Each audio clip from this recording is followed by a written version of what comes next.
Well, this lovely bounce off the 200 period moving average on the Qs has worked out really well so far. QQQY is looking nice. Let's look at Tesla and Tesla and a couple others and see what's going on. This is my tactical stock scalper. All right, all right.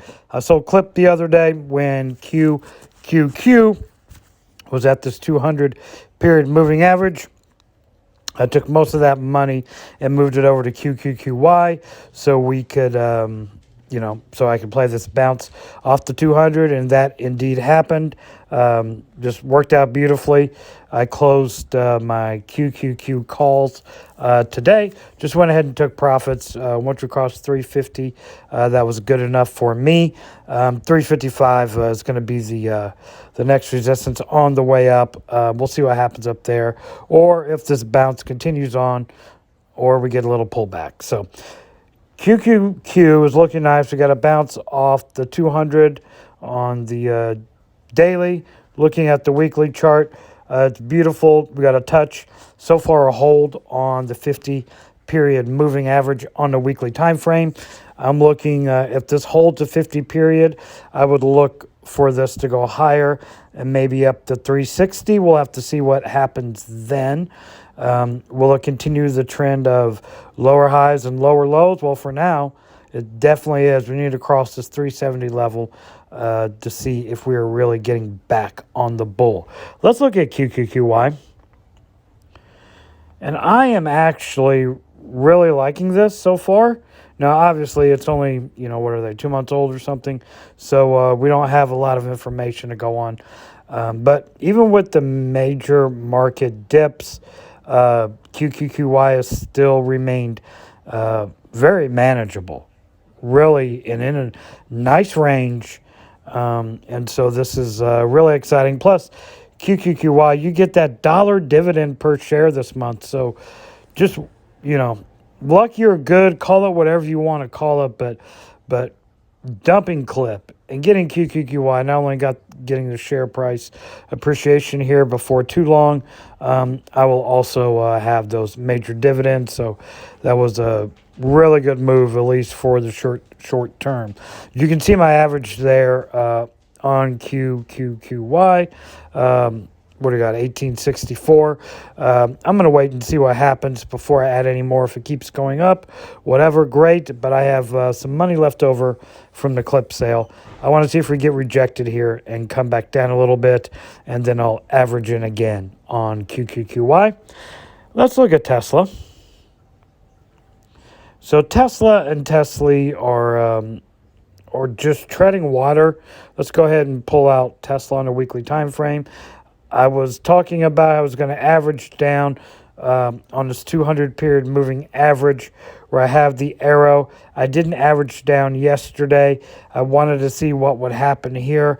I went ahead and just added a few more TSLY off this 200 period weekly moving average on Tesla, hoping also we'll get a bounce from this level. We'd like to really see Tesla get above 200 and hold it and start going up from there and see if it can break the series of lower lows and lower highs. We'll just have to see how Tesla plays out over the next coming weeks. Let's look at Tesla. Let's go to the daily time frame here. Okay. Tesla, much like Tesla, is holding this level, the $11 level, which essentially seems to be roughly like the $200 level on Tesla. Also, they will, their ex-dividend date is coming up. So whatever that dividend is going to be, okay, obviously Tesla is going to drop by that amount.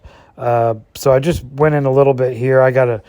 Gonna wait and see how much it goes up and then buy probably more after the ex-dividend date. I continue to add little, at points of support on Tesla, hoping for an inevitable bounce. Now, again, I do think Tesla will rebound with Tesla, but as the dividend keeps dropping month by month, that is definitely concerning and something I am keeping my eye on as when you go into these funds, you at least want the dividends to be, maybe go up, right? Maybe stay stable, maybe go down for a little bit, come back up. We're not seeing that. We're seeing the dividends on Tesla continue to fall in addition to share price. So we're going to give this some more time and just see what Tesla does. I am just testing the waters here on all of these funds. But so far, so good, particularly on QQQY. Really liking QQQY for now. Let's look at SPY. We talked about SPY, and after a bounce from 410, we're looking for it to get to 420 on SPY. When it gets there, it's going to be a pretty important level. Does it sell off right before it? Does it break through 420? What will happen up there? Because as we've talked about before, let's go here to the weekly time frame. As we've talked about before, this 420 level has been pretty important for SPY. Right, you can see if it hits it, it usually stays below it. Then once it crosses, it really stays above it. So this 420 level has been pretty important. SPY still in a bullish formation as everything is above the 200 period moving average. And after this consolidation period here started going back up, we're looking to see EMA start separating and going back up. But how I knew or figured rather, a bounce was coming in the markets. Was pretty simple because of the VIX, and I'll show you what I mean by that. So when we come over here, we see the VIX got a high up there of $23 and started selling off.